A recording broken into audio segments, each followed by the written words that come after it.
sidaad ku daawanaysaan baa hordhaca filimka colaad iyo caashaq oo Universal TV uu ka diyaariyay dhacdo dhaba ayaa waxaa filimkaasi haddaba studio-ga igula sugan waa aktarka iyo aktarada filimkaasi Cabdiqani isku filan iyo waliba Hiba Qubaad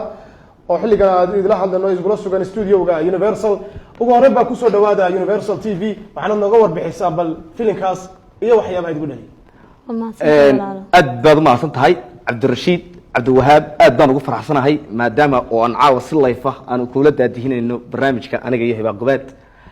dhawaan waxaanu soo saarnay oo soo bixi doona insha Allah taala saacadaha soo socda filim la magac baxay colaad iyo caashaq filimkaas oo aanu ka metelnay colaad ka dhacday deegaanada Cilif Weyn filimkaas waxaa nagu saaciday oo aanu magaranayay fikradeeda lahaa waa TV-ga Universal TV maadaama oo aanu qisad dhabana aanu jacaylana aanu magaranayay aanu dhex marinay إن شاء الله تعالى ساعة صوصعة برامجك صباح دونا إن شاء الله فيلم كاسي وحنا هكذا أن آد وجمع هنقيا والتيفي يونيفرسال تي في أو عبد الغني أن هباغ أنقد هباغ فيلم كهرد عيسى مركز على الدعوة وحى كم وضع دال يجوز آدو بالله ران أول جليي أن فيلم كاسي هذين نقطة سيد الله تشلي هذين نقطة سيد الإسكود بردي هذين نقطة فكرك يسيد الله على أبوريب بل هذا انتهى وقت هذه قبل والله هرتا وقتي حوغايا نغا بخاي ما شاء الله وفيلنا انغو سيده سوخيل قانادان نahay baahda wacdiyo waano waxaan maxay heeday qayb xalad ka qaatay gaasimaha iyaga marna director-kayga Maxamed Caabiyana iyo Universal TV sidoo Cabdiqani sheegay waana filimka maxay heeday ka turjumaya colaadaha sokeeye ma hadda wax ay la fuuno kaliya ku kooban Soomaalidu dhan buu ka dhaxdhacaan colaadaha noocan colaaduna way kala xun yihiin ka sokeeye ugu xun marka waa fiilnan maxay heeday umada Soomaaliyeed uga digayno colaadu dhibaatada ay leedahay nooga maxay heeday ugu tilmaamayno waxaan rajaynaynaa insha Allah inuu waxyaabo badan ka bedeli doono iyo waliba sida fiilka ku jirta ee labadiinuba aad matalaysaan aad ka isku jeceshihiin hadana iswaayaysan colaadaasi dhibaatada ay leedahay isku waayaysan waxa laga yaabaa dad maxay heeday horta anigu waan jilaynay laakiin dad baan ka turjumaynay waxaanan aaminsanahay anigu 90% dad noocaas ah inay jiraan ama dhacdooyinka noocaas ah ku dhacaan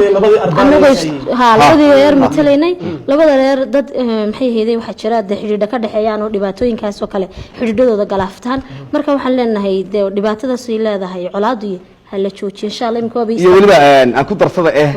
dad isqaba oo qoys wada jooga oo waxa dhici karta marmar inantii guriga deganeyd ay reerkii kala qaadaan u ururinayso ninkiina reerkii kala qaadaan u ururinayo oo walaalkeed barta lagu dilo sida filimka ku jirta gurigii laga ooyay labada dhinac marka adiga abtiga ku dhaawacay oo Hibaaq aabaheed aniga abtiga bay dhaawacaya sakaraad baan noqonaya Hibaaq Qubaad waa aabaheed oo dagaalka igula jira Hibaaq Qubaad baa loo sheegay marka Hibaaq Qubaad anigana waa jeceshahay aabaheedna wax buu dilay marka taasna waxaan deem muujinayna magaranayay filimka insha Allah taala dhibaato dhinacnaga gabagabadii yaa idigu dhiirigeliyay maxaad u soo jeedin lahayd bulshada in daawanaysa sida tooska Universal TV inoo daawanaysa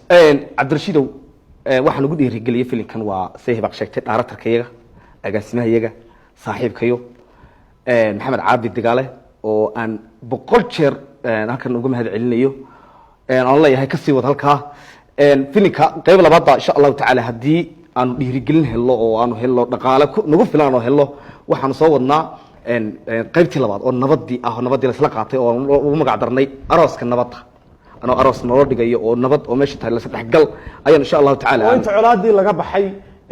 labadii arday heshiiyeen isla markaana deegaankii lagu wada noqday oo aroos labadii dhinacba ay ka qayb galeen oo halkaas nabad ka dhalatay baadii dhigay halkan aad waxa ugu mahadnaqayo kale jilayaashii nagu jiray filimka Yusuf Ceegaag iyo dhamaan jilayaashii kale iyo laba cameraman oo aad nagu hawlanaa intii barnaamijkaas socday oo waqtigooda noo horay oo si fiican noogu duubay Xamse Taani iyo Amiin aad baan salaamaya